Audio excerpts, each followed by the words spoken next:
The first edition rules for Warhammer Age of Sigmar were absolutely wild. Back in 2015, Games Workshop stopped printing the rules and creating new editions for Warhammer Fantasy Battles, which was the old square bases and movement trays version of Warhammer in their fantasy setting, the old world, the Mortal Realms, and replaced it with Warhammer Age of Sigmar.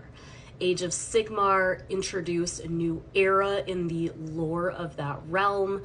It introduced new models, new factions, and new rules. And you guys, these rules are ridiculous. And no wonder people were so pissed about this update. To be fair, I started playing Warhammer Age of Sigmar at the very end of 2nd edition, beginning of 3rd edition, when Seraphon got their new battle tome, you know, right in March of 2020, when I'm sure hundreds of thousands of other people started picking up the hobby as well. And by this time, things were a little bit less clunky, a little bit more simplified, but definitely not as streamlined as they are today with 4th edition. So let's take a look at some of these absolutely ridiculous rules. And by ridiculous, I mean ridiculous. So back before they were called the Lumineth Realm Lords, we called them the High Elves. And the High Elves are the fancy aristocratic elves with their fun little chariots and their fun hats.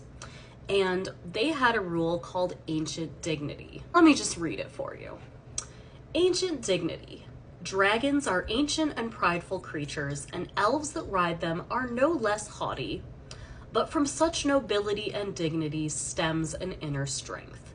If, during your entire hero phase, you can maintain a dignified, even arrogant, composure and not smile, smirk, or laugh, regardless of your opponent's antics, you may re-roll all hit rolls of 1 made for models in a dragon host until your next hero phase.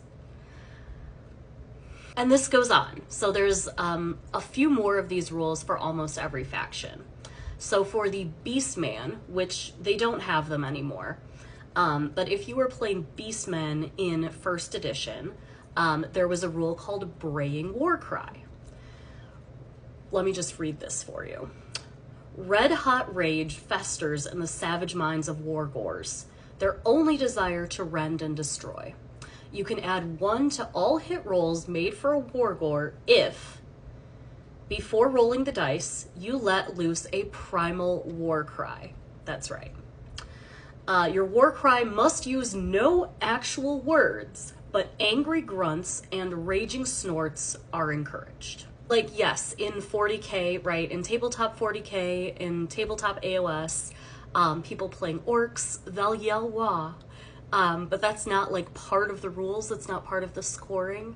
It doesn't add anything to your ability score. It's just fun. This was like, can you imagine? Can you imagine the tournaments? I can't. And if you were playing Bretonians, they had something for you too. The Grail Vow. You can re-roll all failed hit rolls for this unit if, before rolling the dice, you hold aloft a grail or goblet and shout, "For the lady," in a heroic voice. Unbelievable. Unbelievable. This is probably my favorite rule about Kurt Helborg. Kurt Helborg is a model with an infamous, famous, and very cool mustache. His rule is called Pride of the Reiksguard. Helborg's skill is as legendary as his mustache is magnificent. You can re-roll any failed hit rolls when attacking with the Runefang, so long as you have a bigger and more impressive mustache than your opponent. Still, like, I cannot imagine working these tournaments and having to do things like judge other players' mustaches. Like, I can't. Let's talk about the fantasy dwarves. So they have a rule called Old Grumblers. In your hero phase, you can complain about something in a suitably dwarfish manner. For example, the hardships you endured when you were younger, how the youth of today don't respect their elders, how expensive beer is, etc. If you do, this unit of Longbeards will join in and you can pick one of the grumblings listed below. So in, I think, 3rd edition, they still had the different songs that the Sloppity Bile Piper can sing when you're playing Nurgle demons, and like, it's pretty cute. You don't have to sing a song, you can just pick from a list. But yeah, we've got, I thought dwarves were made of sterner stuff. Who does this beardling think he is? And goblins are weedier these days.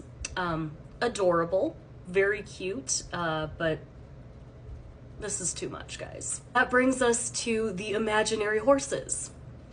So, Marius Light Dwarf is an infamously insane commander unit. His role is called the Mad Count. Marius Light Dwarf is an exceptional swordsman, even if he is totally insane. If, during your hero phase, you pretend to ride an imaginary horse, you can re-roll failed hit rolls for the Averland Runefang until your next hero phase. If you talk to your imaginary horse. And if I ever have the money and time to get into Old World, I will absolutely be playing the Tomb Lords, but Tomb Lords did have their own special rule.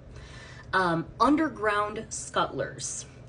Instead of setting up a tomb swarm on a battlefield, you can place them to one side and say that they're set up underground. In any of your movement phases, you can set the unit up on the battlefield more than 9 inches from any enemy models. This is the unit's move for that movement phase.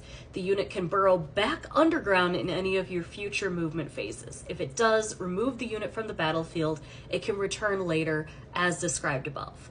Now, the reason why this is so unfair is because if you have fewer units in your army than an opponent, you can choose to instantly win the game if your army survives for 6 turns. So if you had these units, you could just keep burying them underground and then just hide for like 6 turns, survive, and win. Finally, the Bloodrack Medusa. Bloodrack Stare. When making a Bloodrack Stare attack, pick a visible unit within range and roll a dice for each model in that unit. For each roll of 6 or more for that unit suffers a mortal wound as they foolishly meet the Medusa's deadly gaze. You can add 1 to these dice rolls if, between the time you declare the attack and the time you roll the dice, your opponent looks you directly in the eye. I don't know, I think most of us aren't eye contact people if we're playing Warhammer, so maybe you'll be good, but either way. This is wild. Anyways, I'm just really happy that we've kind of evolved as a game. I'm glad AoS has really come so far in the last 9 years. Scaventide looks cool as hell. I can't wait to pick it up. And yeah, let me know, did you play AoS 1st edition?